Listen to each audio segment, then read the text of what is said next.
Assalamu alaikum wa rahmatullahi wa barakatuh. Um, Hello, everybody. This is going to be our last session of the Cult Conversations for Ramadan. Just some few announcements. We're going to have one more show for Ramadan um, where we talk about the Eid and give like a last Ramadan message, inshallah.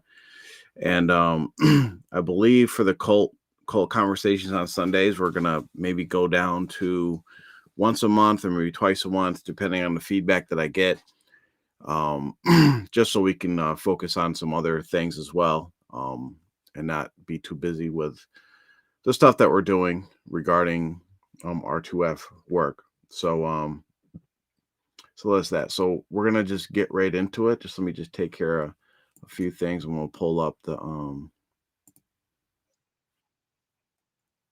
let's go ahead and get that out of the way. Okay.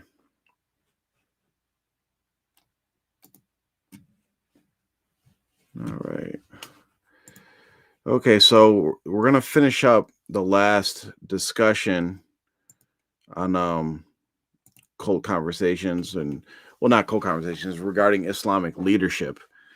And the first thing that we're going to talk about with Islamic leadership is, or the last thing we're going to talk about with the Islamic leadership is how to distinguish between a good leader, a bad leader, and a cult leader, because there's a lot of lines that are blurred. So before we get there, let me just pull up my presentation and open up. أعوذ بالله من الشيطان الرجيم بسم الله الرحمن الرحيم الحمد لله رب العالمين الصلاة والسلام على رسول الله صلى الله عليه وسلم أما بعد. Okay, so we'll open up about 3 different things here. So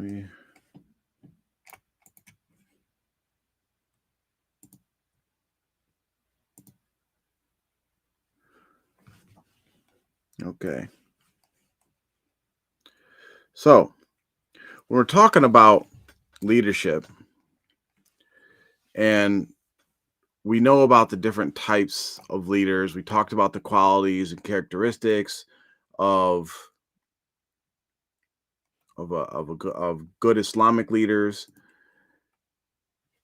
and now let's kind of tie it all together, inshallah.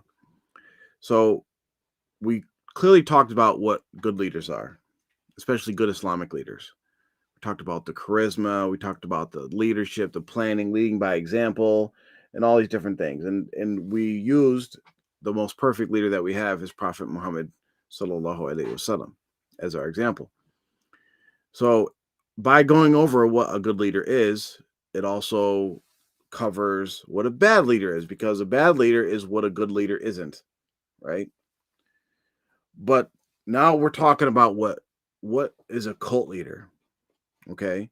Because a cult leader is going to have a mixture of both good and bad leadership qualities.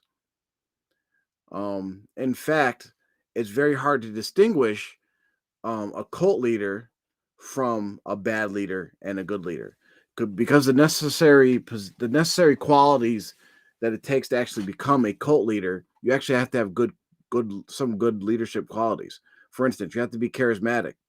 You have to be able to think quick on your feet. You have to be able to manipulate people to do what you want, get people to follow you. These are all good leadership qualities that cult leaders use to take advantage of people. So we're just going to go through these real quick. Again, if there's any questions, comments, or any other topics that people want to bring up, go ahead and type it in the chat. I know people are probably tired from last night, but again, we're going to go through this kind of quick so we can all get our day naps in.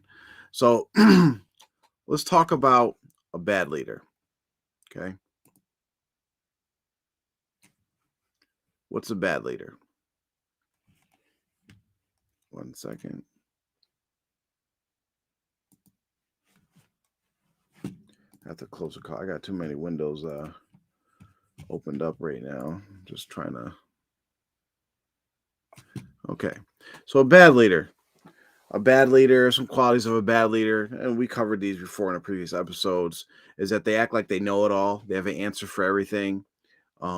They lack of customer service or customer focus. Pretty much, they don't focus on the customers, or they don't focus on. This is talking about customers as in the sense of a business, but they don't focus on the people that are following them, the people that they're leading. They focus on themselves. They have the inability to create a positive culture. So if you look at the culture of your community or your group or your family, and what the culture or that's in that group is directly influenced by the leader. So if you're in a place that's kind of negative, toxic, as they say nowadays, that's a result of the leader. It's a bad leader. They lack ambition or a vision. Like they don't have any like real direction that they're taking the group. They just want people to follow them, but there's no real goal or destination. And bad leaders can't adapt to situations. They just take one thing, and paint everybody with the same brush, right? There's a saying that like if you only have a hammer, everything begins to look like a nail, right? So like they just start pounding everything with the hammer because that's all they know. They only know how to use a hammer, so they make everything a nail, right? Even though like you may be a screw or might need to paint something, they're just hitting everything with the hammer because they can't change. They micromanage in certain aspects, so they want to control. They don't give people the that have skills in certain areas. They don't give them the freedom to find the best solutions to problems. They have to manage over every single little detail. Why? It goes back to point one, is that they know it all. They have all the answers. They tend to avoid conflict. So you will see that a lot of bad leaders are really passive aggressive.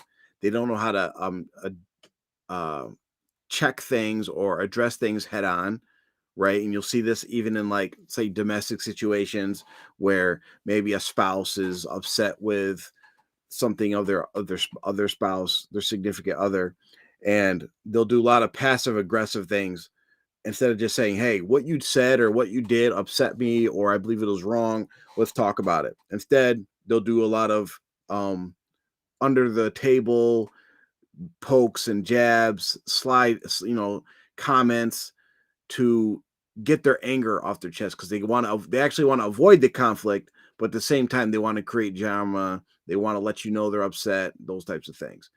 And a bad leader, they lack accountability. They actually don't take accountability for any of their actions.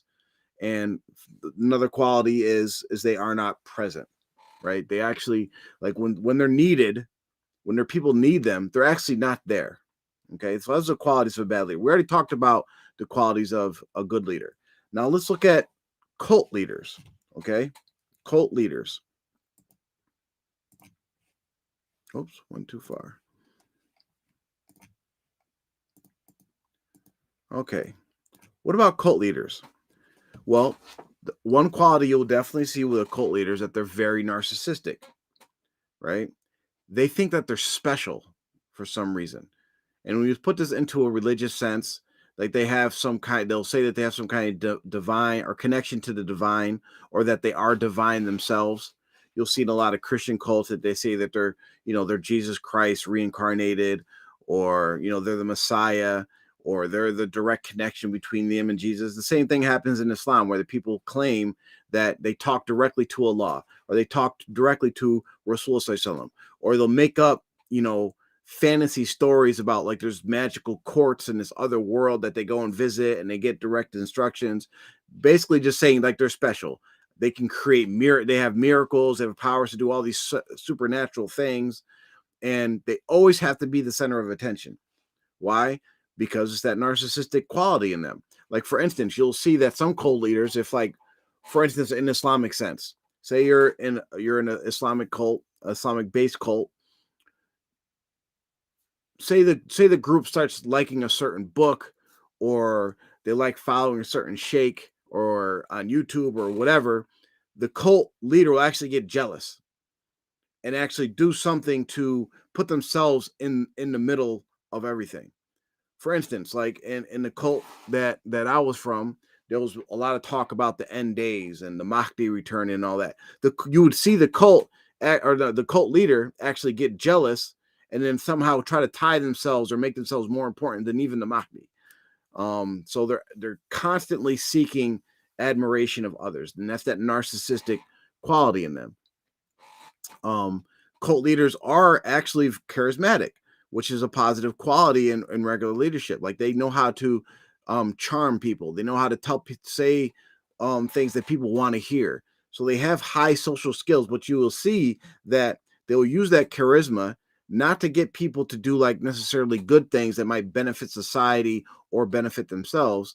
They will actually use that charisma to get people to benefit the cult leader. It's all, it's all selfish. It's all about them. Remember, they crave power. They want to be the center of attention. So they use their charm to get people to serve them and not actually serve themselves or serve society. So you look at, like, for instance, Rasul was very charismatic, but did he use the people to benefit himself? Did he enrich himself off of it? Did he, take out his personal vendettas? No, he did not do that. He used that to benefit society at large. um Cult leaders are dominant, which means they project power and dominance, which is, they don't, again, this goes back to the being a narcissist, that they don't believe that anybody's on their level.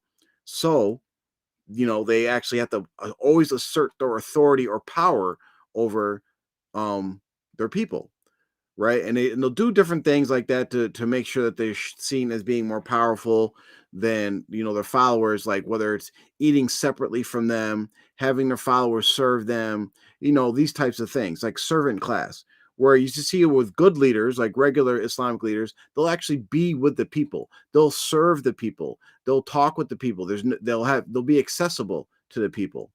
um so, and one of the ways that they declare their dominance over people is that they constantly put people down, right? They put people down to make themselves look better. Classic bully type tactics. Cult leaders also demand obedience. Okay, they demand obedience. I don't know if you were the previous videos. I talked a little bit about the sign of a good leadership is to actually develop a voluntary following, regardless of like your status or your position. You want people that you want to be the type of leader that people want to follow, that people feel good about following. Okay, they don't, not just because they're told to, not just because of your status or your position or your authority, that they believe that you are a person that they can follow and they did trust themselves with you, and you take care of that trust. However, cult leaders demand, just because of who they are, that people should follow them. Okay. And how they reinforce that is when when people do listen and follow them and hear and obey and do everything that they're told without any questions, those are the people that you see rise in rank within those cult systems. Right? It's not the people who are smart. It's not the people that are good with the people. It's not the people. It's not the people that are doing things good for society or that were religious or that are knowledgeable or anything like that. It's the people that simply listen to everything that the cult leader says. And then what that develops is the culture of, okay, I just have to listen and not ask questions, and then I will get closer to the cult leader, right? And in a religious sense, people associate their religiosity with how close they are to the cult leader. So then it becomes like this pecking order thing. So now you have people that are under the cult leader, but they're a step up than the regular folks. Now the regular folks have to kiss these people's butts, middle management butts, and even in order to move up, right? And it's not even you got to look at the mentality. It's not even a thing of like, oh, this person is just trying to kiss butt. They're brown nosing, they're camise riders or whatever like that. Is that these people, most of them, some people just do it for power and status and all that, but a lot of them associate this proximity to the cult leader with how religious they are. So they don't feel like, oh, I'm not doing anything religious. I'm not being a good person. I'm not being a good Muslim because the cult leader doesn't know my name, or the cult leader isn't, I'm not, I'm 20 steps below the cult leader. So in order to get closer, I have to, buddy up with this guy. And then maybe that guy will give me access to the next level and to the next level. Almost just like a pyramid scheme. Let's see what else. Again, they prey on low self-esteem. So anybody that has low self-esteem is going to be susceptible to, being under the control of a cult leader. And you will see like how they prey on self-esteem is that a person that has low self-esteem, they also, crave attention. And this is actually ties into that whole narcissistic like characteristic of cult leaders, is that a person that's narcissistic actually does have low self-esteem. That's why they're always craving attention. That's why they have to be the center of attention. That's why, they always want people to admire them. They actually have low self-esteem. So how do you get on a cult leader's good side, someone that's narcissistic? You play towards that narcissism by always complimenting them, always, making them your focus. So a cult leader, to reverse that, will look at people that have low self-esteem, and they'll be the ones, like they call it, love bombing. They'll give them the love. They'll give them the attention that they're seeking, but then also withhold it at certain times so that the person keeps coming closer and closer to them. And it's a way of manipulation. Again, we talked about them claiming to have supernatural powers, and this is something common with like every cult leader. They always have some kind of power, right? Whether it's to read minds or, mess around with the unseen or control the unseen, talking about jinns and spirits, and, they can teleport and whatever powers that they claim. They'll claim to have miracles or know the last times, like, the guy in his picture, like I think he's the leader of like this, I think it was the suicide cult or whatever. They all committed suicide, and it was all because this guy was predicting like it was the end of the world. And about these people, cult leaders always predict like they know when the end of the world is. So if you can get people into a state of mind where they think things are ending soon, right, which causes like a state of desperation, it's easier to manipulate them, right? But again, it's just delusion. And like, here's the thing: you have to put into context with these cult leaders. Some of them actually believe the stuff that they're saying. It's not that and I would even say, and I have no statistics to back this up, but I would even say that most of them believe what they're saying, right? Because they've been, their followers have been believing everything they've been saying for years and years and years, that they actually start drinking their own Kool-Aid. They start taking their own product, right? And so they start believing it. So it's not a case where every single cult leader is just someone that just is out to scam all the time, and everything they do they know is a lie. Some of these people are really delusional, and they really may believe that they have supernatural powers. And when you put Islam, like we're all Muslim listening to this, or I think most of us are Muslim that are listening to this, when you add into the effect of that, we know jinns exist, and we know that jinns have different powers and capabilities that humans do not have, right? Teleportation, covering long distances at a short period of time, different things with energy, possessing people, sneaking to the heavens and getting little secrets from, the preserved tablet and all these different things. We know jinns can do these different things that to the regular eye seems as supernatural. And we know that the shayateen, right, the evil jinns, the non-Muslim jinns, their goal is to guide or misguide mankind. So it's very easy for us to believe that a cult leader in the Islamic context, jinns could be helping them perform supernatural things in order that they gain a cult following and misguide more Muslims.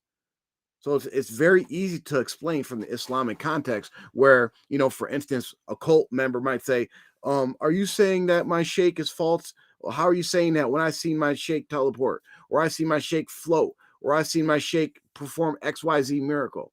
It doesn't really mean nothing in Islamic context, because we know that these things that these people claim that they can do, we know it's very easy for jinns to do these type of things, but for the most part, they're just delusional, and the people that follow them are delusional. They convince themselves that they've seen these miraculous events and all that, and we should know that, from the context of my history, there's different things that happened where they claimed were miracles.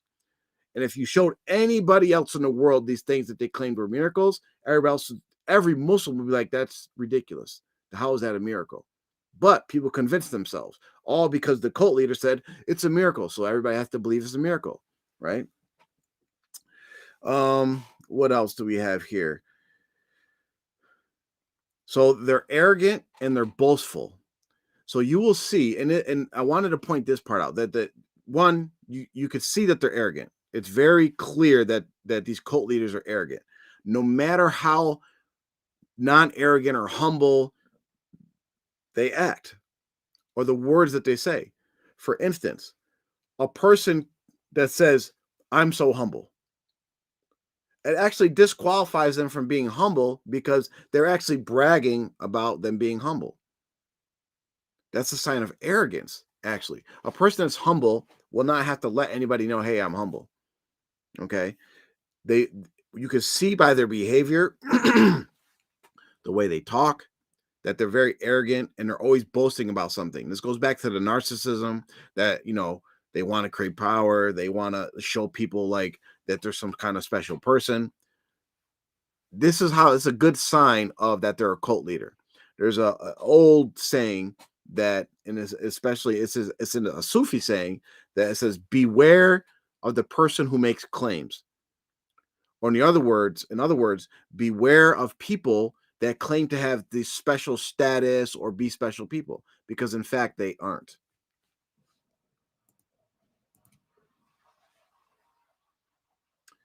Assalamu alaikum. Oh yeah, that right. It was the Heaven's Gate cult, correct? Salam. I can't spell today. There we go. Again, if there's any questions, go ahead and pop them in the chat. Or you can come on to the Restream link and you can talk there as well. All right, so let's go. We're on to the next slide. Okay. Cult leaders are also sociopaths or psychopaths. Pretty much that just is saying that they lack empathy. It's very easy for them to harm and hurt people without any type of remorse. Right? You'll hear when you go and you listen to some of the things that people that have come from cults talk about, some of their experiences, and when they talk about the things that the cult leaders have done and what they're guilty of, and a normal person, like, it kind of boggles your mind because you're like, how could someone do this? How could someone do all these different things? Well, say that they have no regard for anybody besides themselves, even their own family members. They don't care about anybody. They only care about people in as much as that person can help them achieve their goals or boost up their own status or help with their cult scam. That's pretty much it. So they lack empathy. Like, and you'll see that the followers will have more empathy towards, the victims of the cult leader will have more empathy towards the cult leaders than the cult leaders will ever actually have towards them. For instance, you'll hear people talk about their old cult leaders like, yeah, that was a bad person, but I hope they change themselves or fix themselves. In Islamic context, like, we don't like wish people to go to hell or whatever, no matter how bad they are. But you'll see that these cult leaders, they'll curse people to hell, they'll kill people, hurt people, break up families. They have no regard for anybody else besides themselves. Cult leaders are very persuasive, which is also another like positive quality in good leadership. So just because you see a leader that they're very persuasive does not mean they're a cult leader. And just because it could be a sign of a good leader, but just because you see somebody they're persuasive doesn't mean that they're not a cult leader. Okay, but they like, again, this goes back to the whole social awareness that they have. They know how to make people. They know what makes people tick. They know what, like, for instance, if someone wants to come and start a cult and they recognize that the people that's generally following them say they're into like military stuff, they will preach military type stuff to connect with them, to gain control of them. But say the people that's connected with them is more about like, oh, we're just like about peace, we want to be secluded, we don't want to harm anybody, then they'll connect with that and say, yes, I'm a sheikh of peace and this and that. And you'll see they'll flip and flop depending on who they're dealing with, because their whole goal is just to manipulate that person. They're authoritative and controlling. Again, we talked about this, is that they have to micromanage, they have to control every aspect, right? They don't let other leaders rise up that are qualified. Again, they're exploitative, which means they make their followers submissive and weak. And we talked about this already. And the thing is that followers the cult followers actually can't see the exploitation, right? Because again, this ties into how they're being manipulated. Because the cult leader is looking at each person or maybe small groups of people and identifying what they want, right? It turns into almost like a transactional relationship, right? So if say for instance, a cult leader recognizes that an individual, his main goals or his values, he really values just taking care of his family, right? Just taking care of his family. So the cult leader will tap into that and provide ways for that individual to take care of their family or advice on how to take care of their family. Meanwhile, the cult leader is exploiting their time and energy by getting them to think that whatever they're doing is helping them take care of their family, but on the hindsight, it's actually take care of the cult leader, right? So just as like a simple example, right? Oh, the cult leader says um we need to buy a business. Let's just say a laundromat. And to do that, the cult leader's telling the person, the guy who just wants to take care of training, like, yeah, this laundromat, your children can work there. It'll bring income for your family. You know, you won't have to worry about anything, right? That's what he's selling them on. But at the same time, he's asking that individual, I need you to give me half your paycheck so we can buy this laundromat. So the individual, the guy, he's like, okay, I'm gonna give half my paycheck because it's an investment. This is going to take care of my family. But at the same time, at the end of the day, that laundromat's going to be owned by the cult leader, and all the income's going to go and benefit him. And by the end of it, the person that gave up half their paycheck the whole time didn't realize that they've been exploited. Okay. Um, the cult leaders always play the underdog as well. And this pretty much goes into like they make everybody else the enemy, right? Everybody's the enemy. Everybody's against us. Everybody's against me. They want to stop me. They're my enemies. They want, they're enemies of Islam. They're enemies of our group. It's the Illuminati. It's the Zionists. It's all these people that's trying to attack us. The Wahhabis, the Salafis. Everybody's trying to stop us, right? They play victim. And the more that you can get people, if you're a cult leader, to think that the whole world is against them and that your only salvation is through the following the advice and the commands of the cult leader, then you got yourself a nice, good cult, right? Because they'll never seek outside help. Whenever they need help, they'll go to people within a cult. That's actually just going to reinforce, the cult belief. They won't step outside of that. And you'll see, just, as many of us have probably experienced, as soon as you step out of that fishbowl of the cult and realize like, oh, wait, all these people are not our enemies. Oh, our cult is actually really insignificant in the grand scheme of things. No one even knows about us. No one even cares about us. But you'll see that people out there that are actually in the Ummah are more helping, have empathy towards you, will listen to you more than you'd ever get inside of the cult. Then you realize, oh, wow, this is what the real world is like. Cult leaders are intolerant of criticism, of course. You can't ask questions. You can't say they made a wrong decision. You will never hear them apologize. You'll never hear them apologize. If you do hear them apologize, it's some way for them to further some kind of manipulation, you know. But in the cult that I was from, I cannot recall, and I've talked to dozens of people as well who have said they cannot recall in the last 20, 30, 40 years where any of the cult leaders, while they were actually still cult leaders, right, whether from the top to the middle management, have actually apologized for anything they've done. Now think about that. What if you have a cult leader that has never apologized for anything they've done? What they're pretty much saying is that they have never done anything wrong. They have never done anything wrong. Now, what does that sound like they're equating themselves to? Perfection. And you have the cult leaders that actually say these things, the cult followers, as our cult leader is perfect. They're the perfect guide and all these different things. In Islam, the only perfect guide is Prophet Muhammad Sallallahu Alaihi Wasallam. That's the perfect guide. Again, they will not apologize. They will not feel sorry because they're always right. They're always right. And if they do make a wrong decision that affects people's lives, destroys people's lives, and all this, they don't care.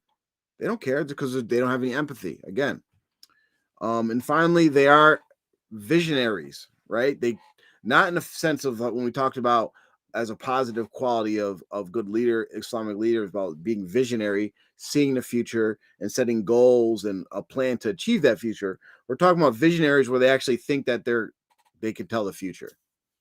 They make all these claims of, this is going to happen, that's going to happen. In 10 years, this is going to happen. In 5 years and whatever, the Mahdi is going to return, or California is going to fall into the ocean. And, this Bush is the last president, all these different things. They'll keep making claims. They'll keep making predictions of the future.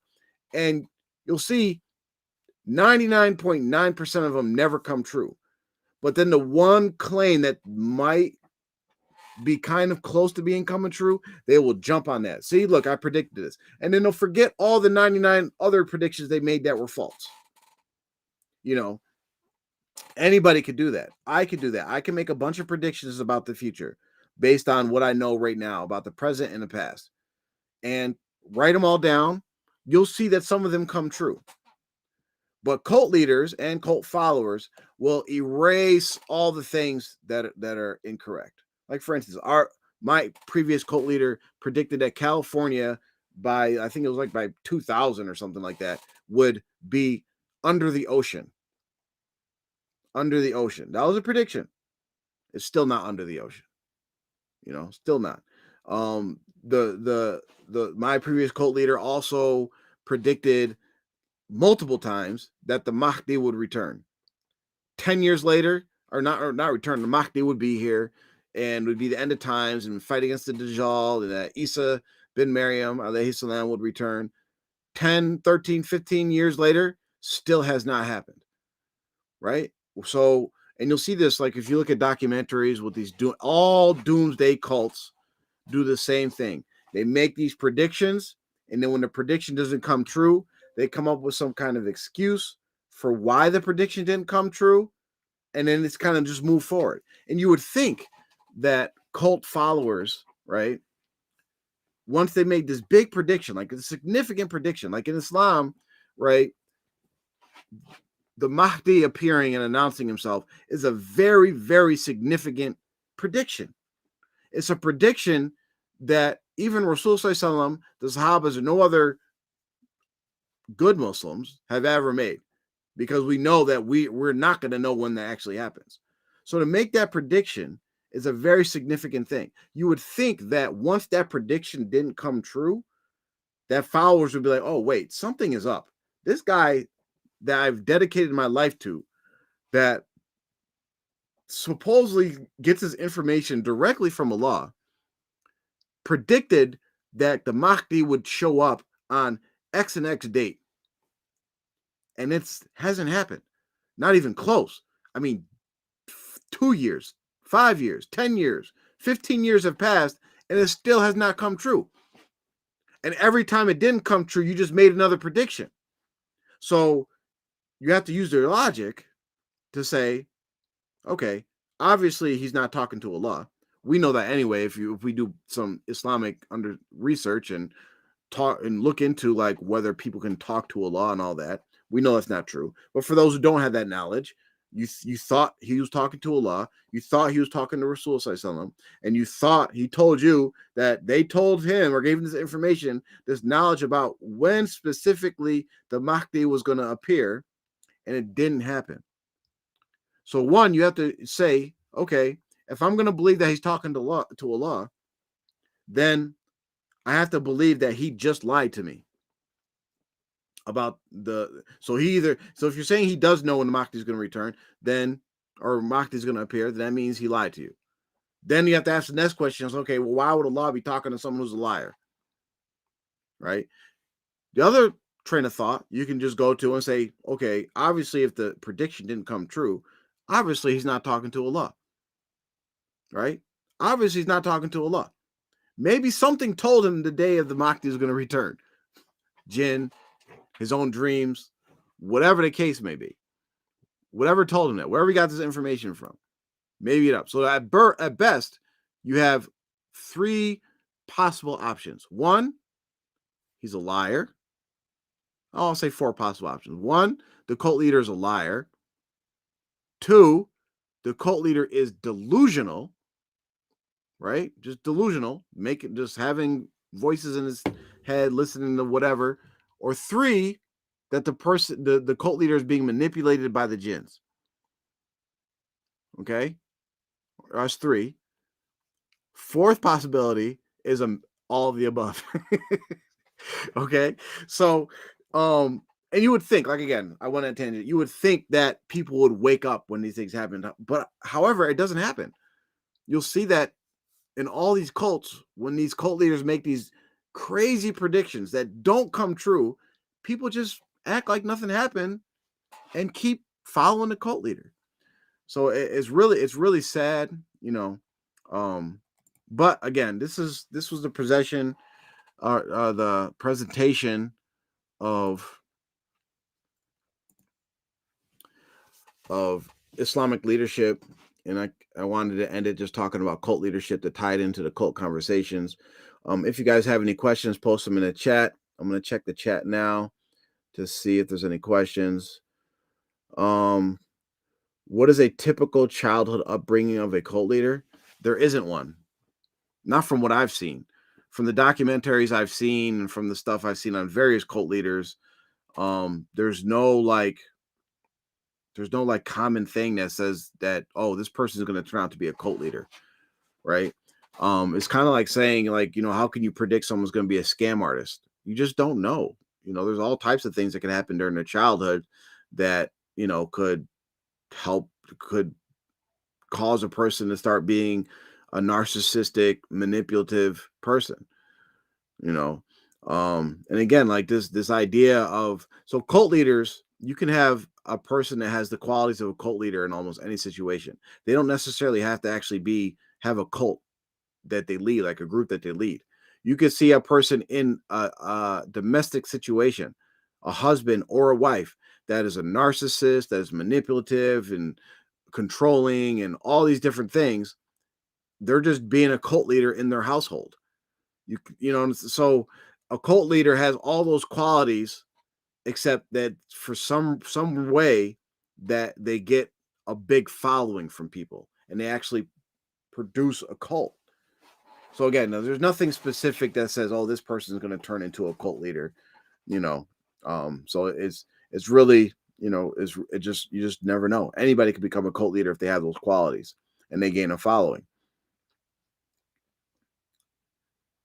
That's not a prediction, that's a forecast. I'm just saying. Yeah, I mean, like, the thing with cult leaders, they give very specific, predictions. And like you said, a forecast is like, a guess. I could predict, like, for instance, I could predict the Mahdi is going to return. Any Muslim could say that, because if we're Muslim, we believe that.